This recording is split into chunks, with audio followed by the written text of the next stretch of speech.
My name is Matt Klein. I represent District 52, which is West St. Paul, South St. Paul, Invergrove Heights, Mendota Heights. I'm a dad of 5 kids who are teenagers, and I work as a physician at Hennepin County Medical Center. I got involved in politics pretty naturally. I started as a parent volunteer at my kids' school. We started a parent organization there. That led to running for school board. And I found that I was able to make a difference, and I thought it would be good to have a physician's voice in the legislature with all the difficulties that we're having with health care. I am concerned about gun violence in Minnesota, not only from a personal aspect in my work as a physician at Hennepin County Medical Center. I see the impact of gun violence, but the numbers alone, 30,000 people in America every year that die of gun violence. It's clearly a health problem that we are not addressing with the seriousness that we should be. I think it's important to address gun violence because it's an under-recognized phenomenon. It's clearly as damaging to people as influenza or sepsis. About the same number of people in America die each year of gun violence as those illnesses. And yet we study those illnesses at 200 times the funding rate that we study gun violence. It's something that we tend to ignore and not think of as a public health problem that it is.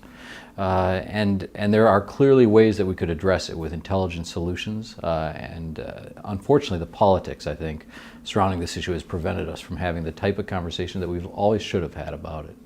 Well, there's a number of measures that we've introduced as Senate DFL legislators. We tried first to meet with all interested parties on this. We met with gun owners and hunters and activists, and nurses, doctors, and teachers, people who were sort of on the receiving end of bullets in some circumstances, and people who enjoy firearms for sport or other activities.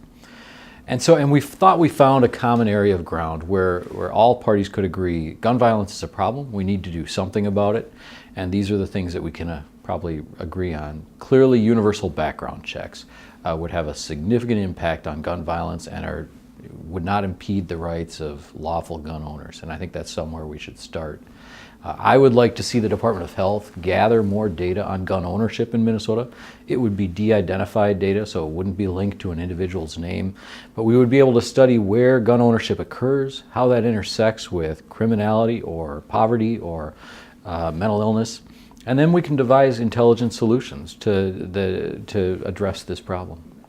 I participated in the March for Our Lives. My teenage children were perhaps the greatest motivating factor. The flame came from them, and it affected me with the heat.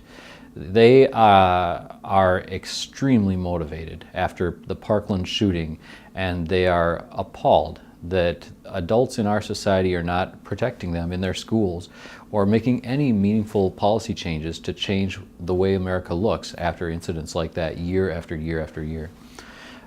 So they wanted to get involved. One of my daughters was going out to Washington, D.C. with the March for Our Lives group, and she took a 20-hour bus ride to get out there. I joined her after flying out and marched on Washington with, I believe, 500,000 other Americans from all precincts and all walks of life, all demographics. It was extremely moving, and I'm glad I supported the students in that fashion. Unfortunately, my generation has failed America, Minnesota, and all our people on this question. We haven't even been able to bring meaningful policy discussions to the legislative table. We haven't passed laws that have significantly impacted gun violence, which has continued to rise. After 9/11, we made a series of dramatic changes in all of our lives. We take off our shoes at the airport and do a number of other changes to try to impact that problem. And for some reason, we're unable to take that type of aggressive or positive approach to gun violence in this country. What I want to tell the students as they continue advocating is that they're driving the change. They really are the driving force behind this problem. They have built it, they've sustained it, and their voice is kind of unanswerable by the usual objectors to these types of initiatives because they are pure and their motivation is uncompromising. Which is that they deserve to be safe in their schools. They deserve to sit in school and not fear that an intruder would open assault. And if we can't find policy solutions, if we can't discuss ideas to solve that problem, then we have left them in the dark. I think we absolutely can succeed in our work to address gun violence, Matt. I compare it in many ways to traffic deaths in America. You may know 70 years ago in this country, we had a very high rate of traffic deaths per mile driven. Through a series of intelligent policy interventions, traffic flow redesign, seatbelt use, and automobile redesign, we have been able to cut down those traffic deaths to a fraction of their previous level. There's every reason to believe we could take a similar approach to gun violence, but we have to be smart enough to ask the right questions and to at least debate policy solutions.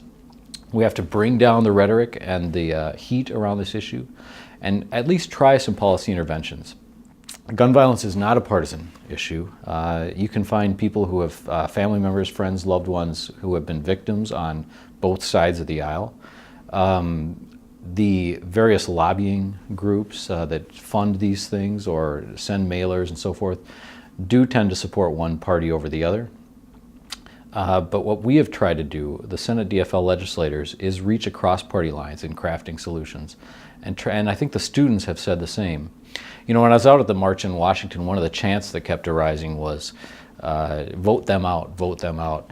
And it was clear that they didn't mean Republicans. They meant legislators like me and Democrats and all parties who have failed to provide solutions over our years in power and protect them in their schools.